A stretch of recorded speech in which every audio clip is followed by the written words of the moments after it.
Hello, tea family. How are you today? I hope you are having an absolutely wonderful day. Today, we're talking about something pretty fun.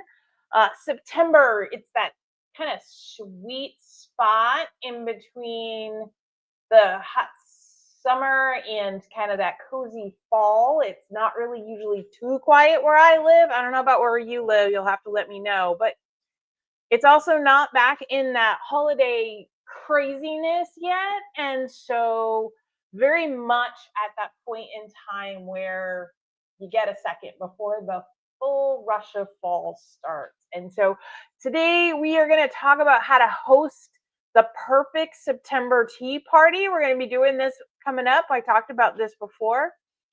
And we're going to talk about some seasonal foods, planning ideas, but we're also going to talk about something that really goes well if you want to start to have some of these seasonal tea parties at your place. So say hello.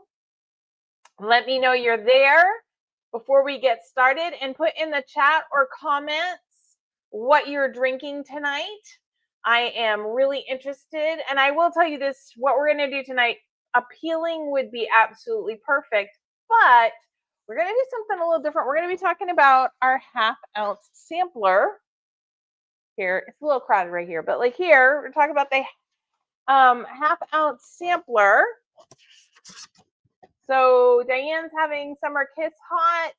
Kim's having Green Mint. Welcome. And so I wanted to kind of just do this really quickly. And you'll notice, there we go, there's 9, and they are half-ounce tins.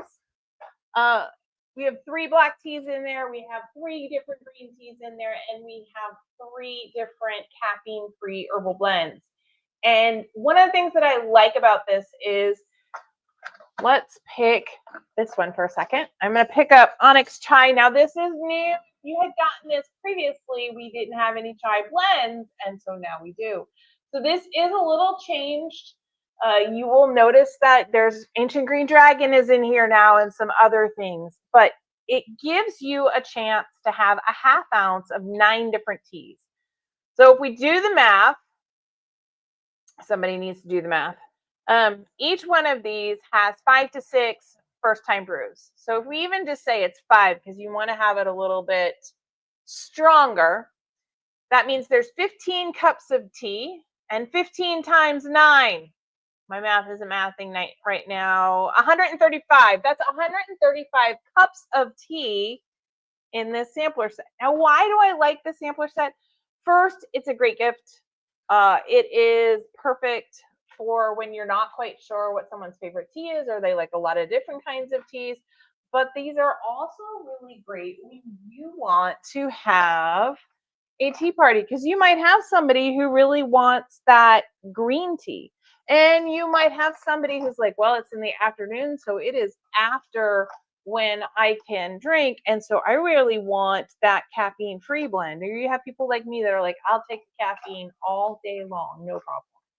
And so that is one of the wonderful things about it, is you can have 9 different tea opportunities for the people at your party, and they can start with one and change to another. But that is one of the best parts. So today, I really wanted to kind of think about what I was going to have, because I'm going to be talking primarily about this September tea party and kind of what that would have. Everything from activities, oh my goodness, opportunities.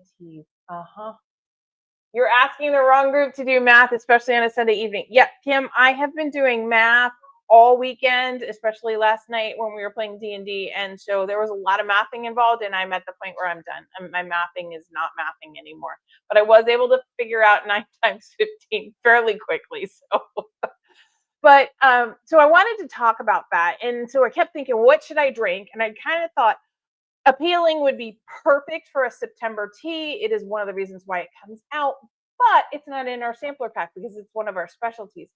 So then I kept thinking more and more, what would I choose if I had to just choose from in here?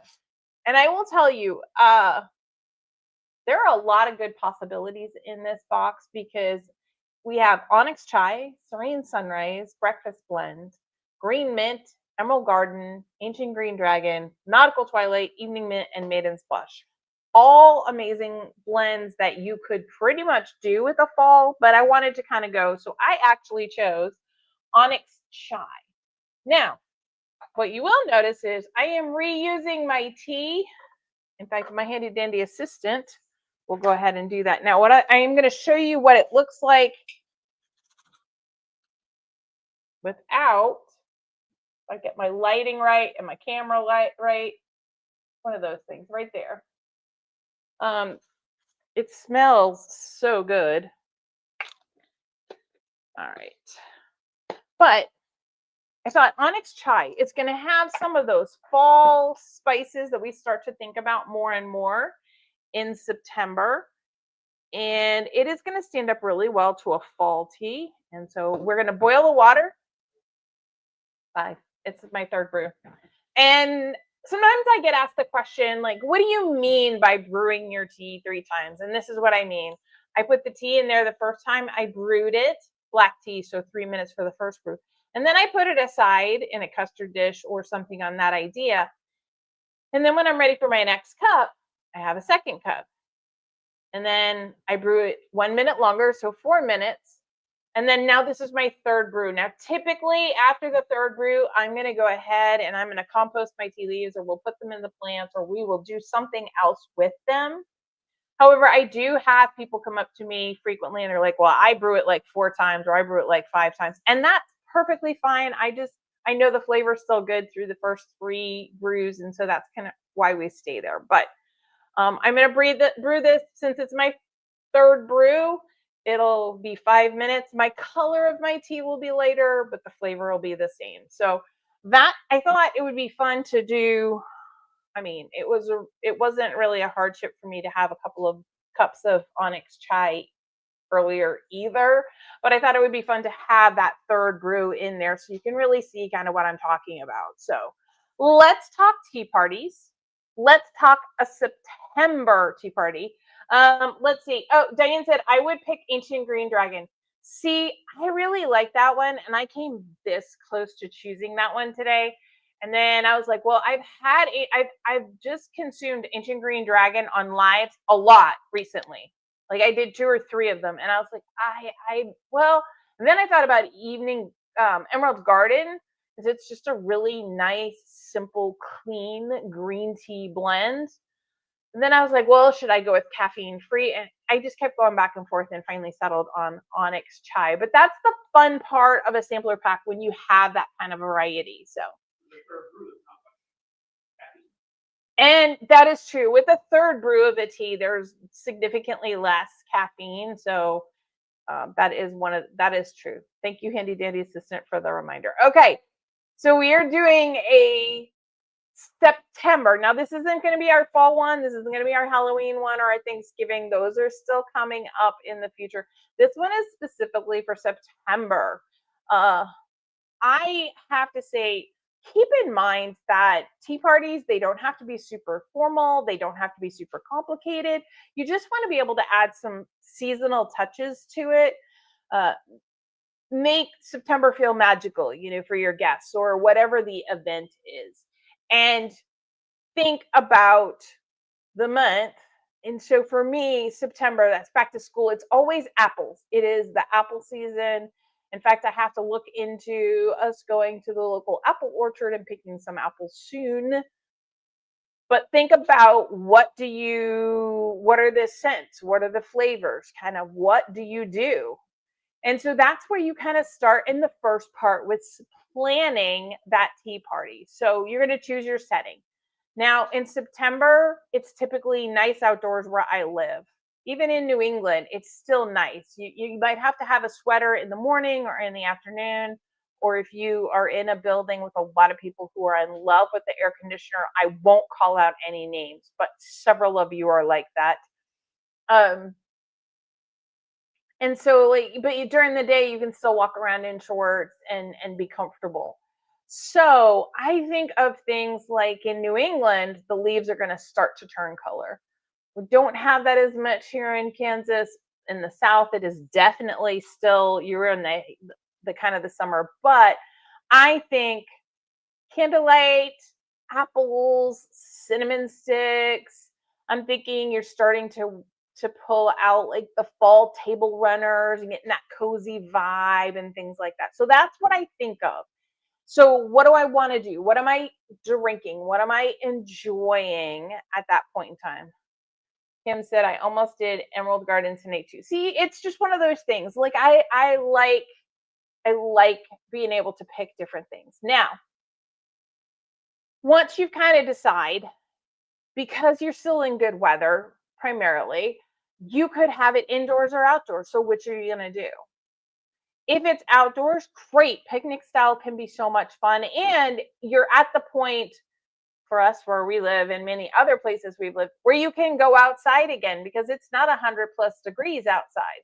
Now in Kansas, you do have to deal with wind. So you do need to take that into consideration with your tier tray and things. But like that's one of those things. So you put down those the plaid blankets. Oh, there we go. There's my cue. Got my onyx chai is ready. There we are. Put that over there out of the way. But look, you can see it's a little lighter than it normally would have been, but it's going to taste the same. So you want to think about that. So really, I would say the first thing you want to do is pick your teas. Think of things that are bright, refreshing.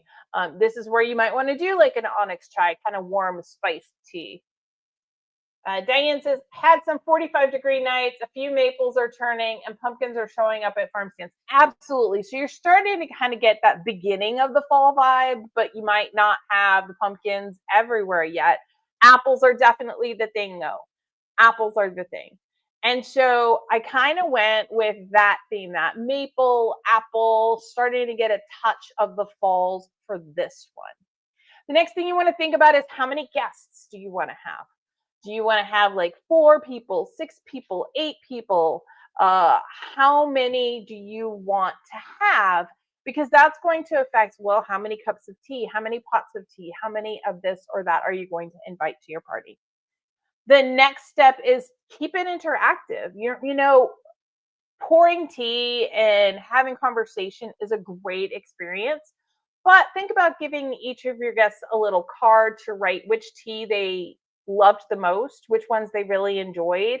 Maybe do a tea sampler where they're having a little bit. You make all 9 teas and they have sips of each one. They can write down which ones they like the best.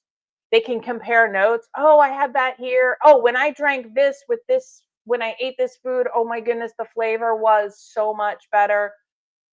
That's kind of fun. Games, different things. So then you want to think about food. What are you going to serve with it?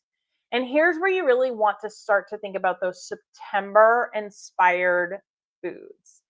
Now, typically your tiered tray, you're going to have your savories down at the bottom. You're going to have your scones and you're going to have your clotted cream or whipped cream and your jams and jellies. And then the top, you have your desserts. I have my loaded with it because I kept thinking of all these great flavor combinations that I really start to enjoy or think about with regard to September. And that's where you want to start those September inspired bites and then think about what's going to pair well with your tea. Now, I have onyx chai. I'm going to be able to put a lot of different flavors with that. So let's focus on what I did choose. So for my savories or for my teas, like anything you want to do, black teas, perfect for this. Some of your heartier green teas, maybe not as light as like a Harmony. That's where you might want to start to build, like I said, some of those brains. A pear in brie crostini, so brie cheese with little pear. It is pear season right now. It's got sweet, it's got a little bit of the savory from the brie and the crostini. That's going to pair really well if you've chosen to do green teas, like super great pairing. A cinnamon spice shortbread cookie is a natural choice with any kind of chai or spiced blend. Something that is very seasonal right now is figs and honey bites. You're going to have some of the sweetness and then the fig. It's going to pair really well with a lighter tea, especially if you want to go more the caffeine-free herbals. you're not quite ready to settle into fall a little bit. Keep in mind though, you do, when you're doing your tray, you do want to go for that balance of serving sweet and savory foods. Too much sugar is going to kind of dull the palate for the tea, and you're not going to be able to pull out all the flavors. But you can kind of save, like with Onyx Chai, I've got the spice and I can do a little more sweet over here. So you want to make sure you have a balance. So what do I have here tonight? So let's talk savories. I am having Onyx Chai September. I am looking at thinking about some really fall type things. Now, I have a sandwich here, super fancy, but this is just some turkey, and it could be chicken or any of your lighter, leaner meats like that, and pesto. I love it. Basil season, and you're still harvesting all that basil. Make some fresh pesto. You're gonna have some of the nuttiness in it. You're gonna have some of the kind of the sweetness from the turkey, and just in whatever kind of bread you want. That's homemade for us. Savories. This is where you could really get crazy. Broccoli and cheddar is perfectly fine. Little mini quiches. You could also go a little bit more on the bold side and start to move into, like, if you're a ham, and I would do like a spicier cheese, maybe a ham and jack cheese. So any kind of savories. The other thing is you could do, I don't have it here because it's not on our menu tonight for supper, but a apple and brie stuffed chicken breast. So you pound out your chicken breast, you put some brie cheese in there, you put whatever your favorite kind of apple is. We all know my favorite kind of apple is a Macintosh because that's the only real apple that I grew up with. But you could do a Granny Smith, or you could do even a slightly more tart apple. And then you kind of stuff that, roll it up. You can bread the chicken or not bread the chicken, depending. And or if you're watching your carbs, you could use almond flour to bread it. You could use regular flour, whatever you wanted, and then bake it or air fry it or regular fry it, like depending on how you eat that. But it would be perfect as a nice little savory for this. But I don't want to neglect something that I think a lot of people don't think of with tea, and that is this right here. And this is a homemade hearty vegetable tomato soup. And I have a couple here, and they're just little shot glass style. I have one, what is it, like 2 bite tasting dishes and things. And I love these because it's just enough at a tea party for someone to get the flavor. Now, what do I put in this? This one we made fresh today. We roasted in the oven tomatoes, onions, bell peppers, a little bit of garlic, and some more cherry tomatoes. So we had 2 different kinds of tomatoes in here. Pureed that up. We didn't add any salt and pepper, but you could add salt and pepper to taste. You're going to roast that with a little bit of olive oil. And then once all your veggies are soft, throw it in a blender. We have a Ninja blender that my children gave me a few years ago. Throw all that in there along with a rinsed can of like white beans, or if you cannelli beans or white kidney beans that are really, really good for you. You can skip the beans if you want to. Just makes the soup a little heartier. And then add in some fresh parsley or some dried parsley, and some vegetable broth or chicken stock to it. Throw it in there, blend it all up till it's pureed, warm it up, because at this point you're probably let stuff cool a little bit, warm it up, and then boom, you've got a really healthy, delicious vegetable soup. Now, the other thing you could add to this is some more of the squashes that are coming out. Don't be afraid to throw some zucchini in there or some other things when you're roasting up the vegetables. And it's a great little thing.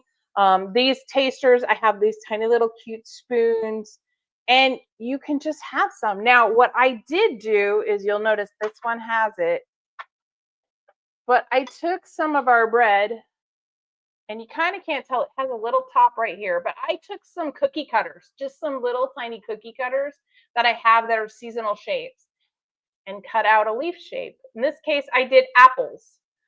Yes, Kim, absolutely. Melt some Gouda in there, melt some cheddar in there, put a little block of the cheese at the bottom, like a little tiny cube in there, and then pour the hot soup on top of it, and and then I just took this, I got my bread, and I went ahead and I just used my cookie cutter, cut out a cute little apple, put it in the top, boom.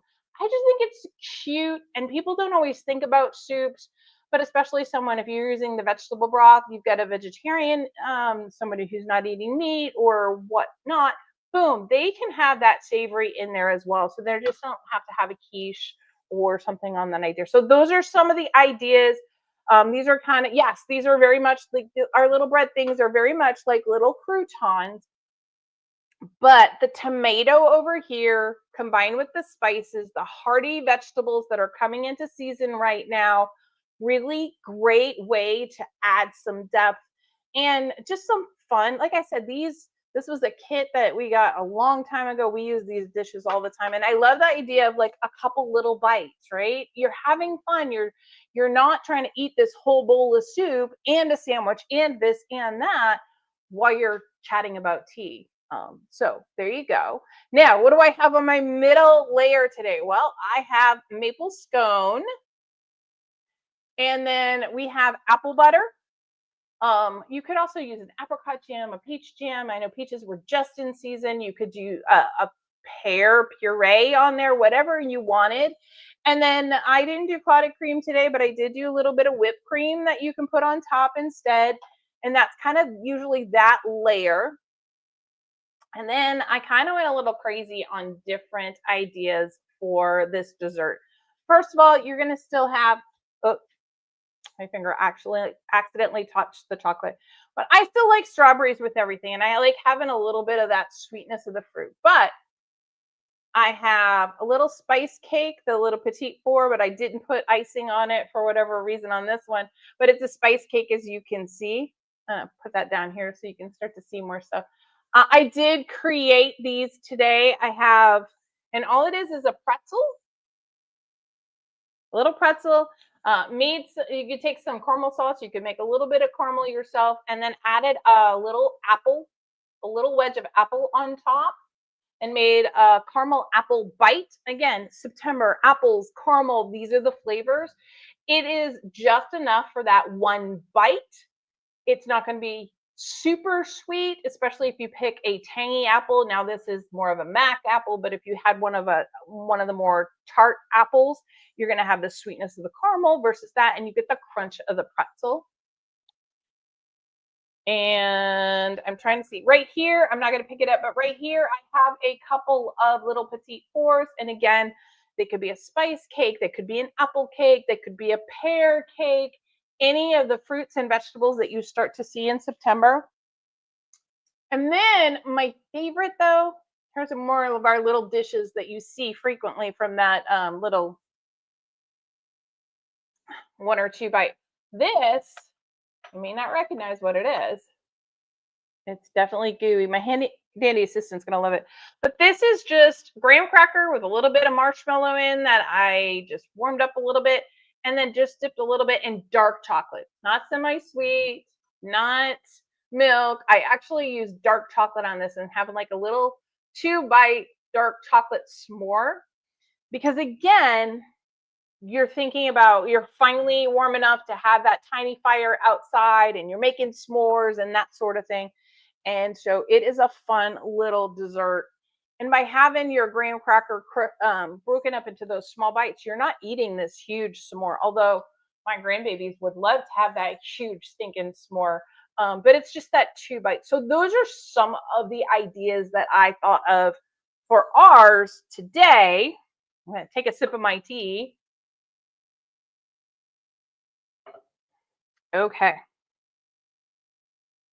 So what out of all of these, which one of these foods choices that I made on my tray interests you the most? Which one are you like, I never thought of that with a tea party before? Go ahead and put it in the chat or the comments. I'm going to take a sip of tea.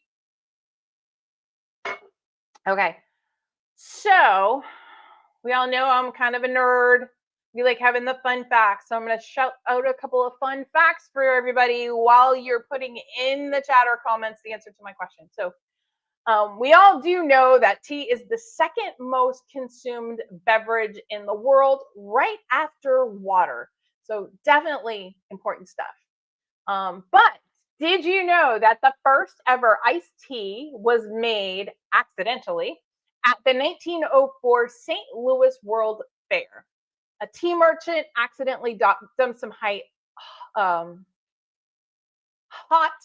some ice into some hot tea, and then tried it. And he's like, "Hey, this is pretty good." And then he tried to get it because it was so hot in there. It was a super hot fair time, and so it got people to enjoy the tea in the heat, and thus iced tea was created. So there's a fun fact. I know, Kim, that's what I love about it. Kim said that she wouldn't have thought about the soup shops. And that's one of the things most people wouldn't. But I think of that tomato soup. Now, the other thing you could do, like I did the little soup bites with the bread, but you could do, even with these, I've seen the tall shooter glasses as well that you can get like 4 of them for just a couple of dollars.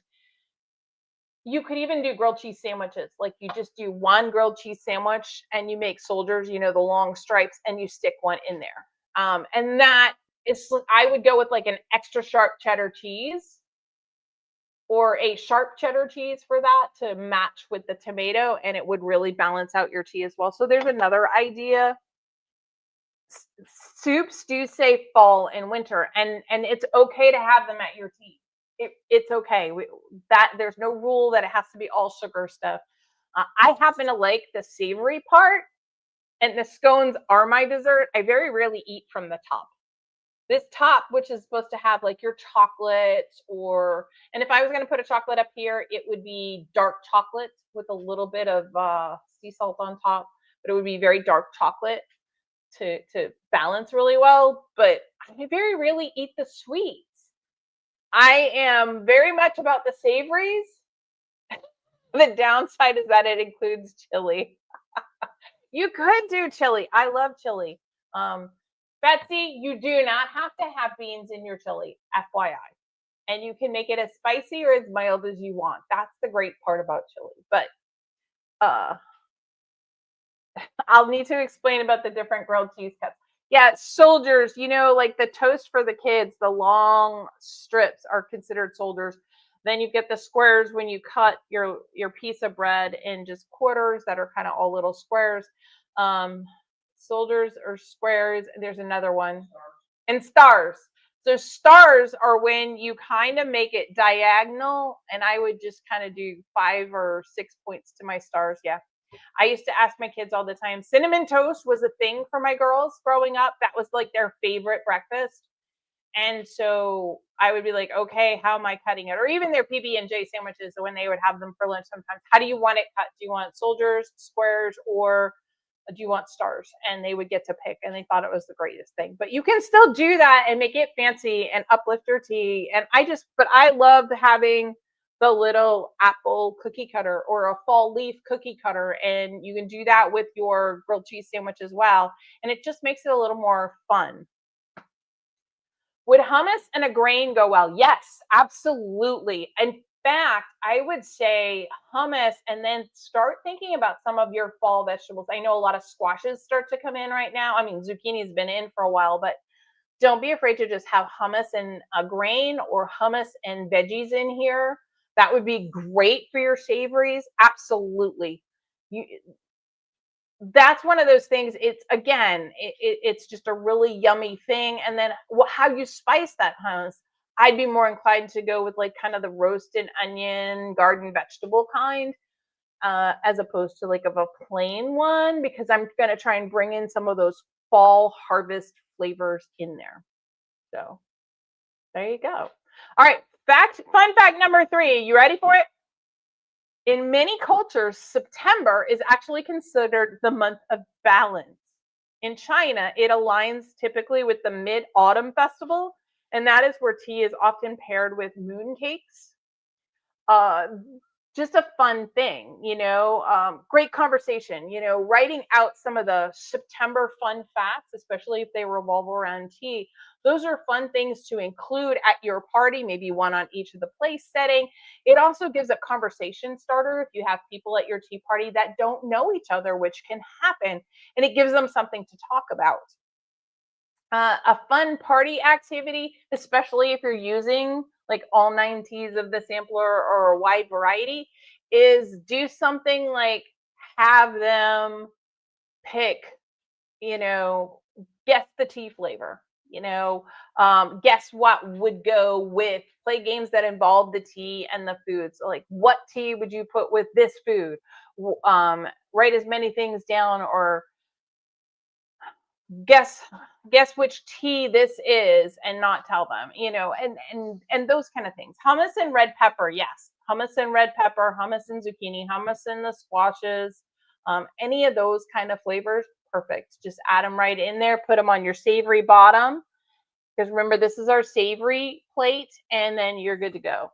Also, have the guests write down, and you can kind of see, what's in all the teas, right? So have them write down and put what flavors or notes they tasted in each. If you had a peeling, they're like, oh, I got apple and I got cinnamon, or if they're doing green mint, hey, it was kind of minty, but like, I don't know what the tea was, and then reveal the answers at the end. That one's always fun when people are trying to guess what's in the tea, or to kind of guess the ingredients from it. So those are some fun tea related games. Also, September trivia, different things that happen in September. Those are some of the fun games that you could do. And then don't be afraid to like try the tea, try the maple scone. Now try the tea again, because when you have this, like an onyx chai, I've got the cinnamon and I've got the nutmeg and I've got clove and cinnamon, cardamom, clove, and nutmeg in this, along with the black tea. And then I go to take a bite of the maple scone. Now I've got hints of a little bit of cinnamon, and I've got maple syrup. And I did mine with mine'll have a nuttier flavor to it to balance really well with the chai, because I did the fresh milled grain and I used heirloom grains, and they tend to have a nuttier note to them than a lot of the white flours. And so you kind of like try this, now try this, and then go back. Tea with maple syrup instead of honey. Yes, you could add maple syrup as well as honey, as well as traditional syrup. And that's another thing. Feel free to flavor your sugar. So a lot of times people can make their own. I don't know if you realize this, but you can make your own flavored sugars. So you could do like cinnamon or apple or maple, vanilla or whatever. There are tons of recipes out there for making your own sugar cubes, and do that in advance. And that's another fun thing, because you could add it in. One of the things that I would have done, but just it's been a week. It has been a week. I had to do that traveling earlier in the week. Went through a massive storm where we thought our truck and our camper were probably going to get blown over if we didn't go on local roads as opposed to the interstate. So we squeezed a 4.5-hour trip into like 6 hours. And so I had a lot of things, but one of the things that I had wanted to do was go ahead, and you all know that we make those freeze-dried caramel puffs to add into your tea. This is a perfect time to add that, whether you've got an appealing tea or even just a breakfast blend, and then you're adding that hint of caramel to it. It doesn't add a lot of sugar, but it does add a little bit of the flavor to the tea. That's one of those things. If you wanted to be really fancy, you could have something on that idea and drop it in. You could even have some caramel sauce or some little mini homemade caramels out.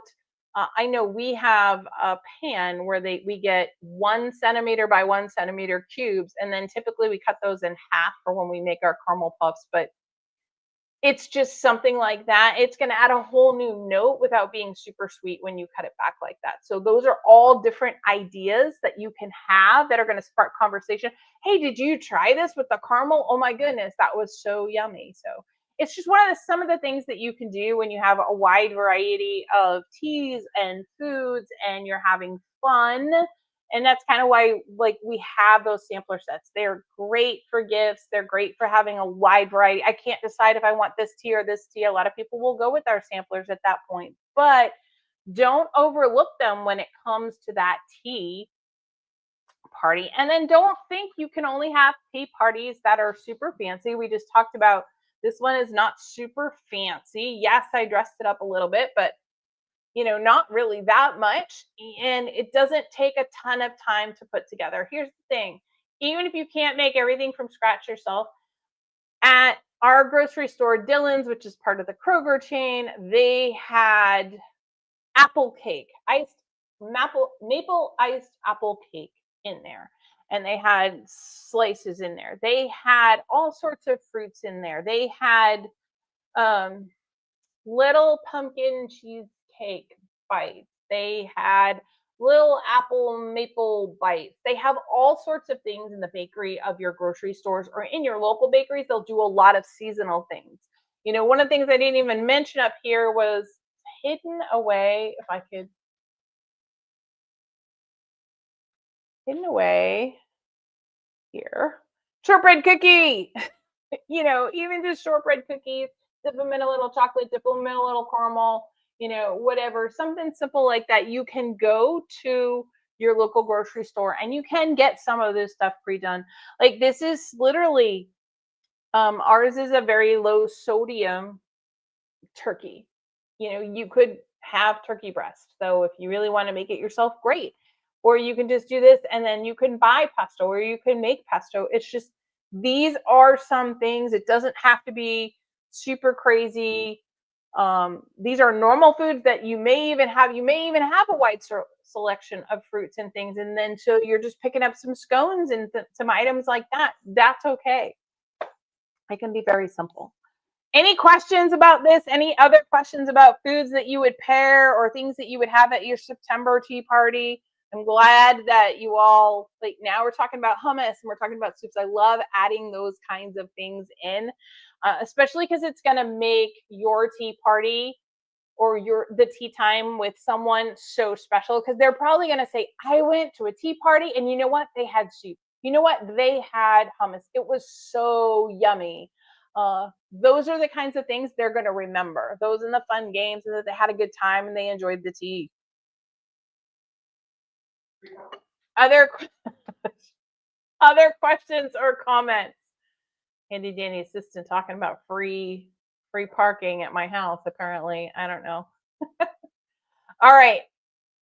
Well, that is what I have. Next week, we are going to be at Cider Days in Topeka. And so it is also our third Sunday of the month. It is going to be our question and answer. So get in your questions, whether they have to do with fall and teas or other things. Please feel free to get those questions in. And that's what we will talk about next week, because I won't be able to make and get ready a spread like this because we will be traveling on the road for that. So I'm not seeing any questions coming up. I'm trying to give you all an extra second to hear me, respond, figure out, get the mouse to work. I hate that, your mouse falls asleep and you're like, hurry up, I'm trying to click on something. I will also bring you all up to date. We have purchased some pie pumpkins. They are in the process of being freeze dried. We're trying it out. So we will start to put together a pumpkin spice. I'm not a pumpkin spice maniac like so many people, but that's okay. All right. Oh, I did have one other thing I wanted to mention before I sign off, giving you your last chance to ask a question or make a comment, is apple cider donuts. If you are like the apple trees, hey, handy dandy assistant, can you bring in an apple tree? Yes, I love the question. All right. If you are near an apple orchard, especially one traditionally in New England, It is apple cider donut season, and the best apple cider donuts are right on the orchards. They just have this little station. They have their proprietary recipes. Apple cider donuts are amazing. They're some of my favorite treats in the world. You could do that up here. You don't have to even, you just put an apple cider donut up here and you are good to go. And then you could also just do like apples with cheddar. I know that sounds crazy, but it is really good. The other thing to think about in the apple theme, yellow cake, like any kind of traditional yellow or white cake, and hot applesauce. We had that as a treat, no icing on it, but just as hot applesauce. That was always a really huge treat. It sounds weird to a lot of people, I know, but absolutely delicious. That hot applesauce, even you can buy applesauce and just warm it up a little bit with the yellow cake or the white cake. Unbelievable flavor, just so yummy. Okay, so this is one of them. There's the top. So they're doing pretty well. This one we're gonna have to take these off, and hopefully we'll be able to get them rooted. Yeah, we might be able to make more than one tree out of this one. Because this one won't grow as much if these two are still attached. So we might have to take those two out. So there you go. They are getting big. They're getting very big. But not the tree. I am not grow little apple tree grow. Yes. So I know we're approaching the point where we're probably trying to take those two branches off so that tree grows. And we've got a good bunch going. He keeps talking to me about, like, you know, we need to think about when we're going to plant them. But deer really love apple trees and will eat them. And since we've lost so many apple trees before, I'm like, can we keep them separate on the porch for just like a little bit longer? But we'll see who wins that battle. But I mean, little guys too. And then we have some smaller ones. But they're, if you look, they're doing really well. Yeah. Yes. Well, it looks like there's, oh yeah. But anyway, so we've got some of the smaller ones and we've got some big ones. They're actually doing well. I'm so excited about my, thank you, Stephanie. They're so pretty. I am really excited. That was one of the things when we bought the house. I was like, apple trees, I need Macintosh apple trees. So we've been trying to grow them since. We've lost several trees to deer. So I want to make sure when these go in the ground, they are very protected against the deer that live in our yard and the turkeys. We have, we typically have a group of turkeys, probably what, 15 or so that just kind of run through our yard all the time. So trying to keep the wildlife away from our apple trees. So, all right. Thanks, everybody. I didn't see any other questions or comments come up. Thanks for checking in on our apple trees. Someday I hope to actually have an apple and be like, look, we have an apple. But it won't be for a couple of years for sure. So I will see everybody next week, 6 o'clock Central. Bring your questions because we're going to be doing some question and answer. And I want you all to have like the best week possible and take care of yourselves. We'll see you later.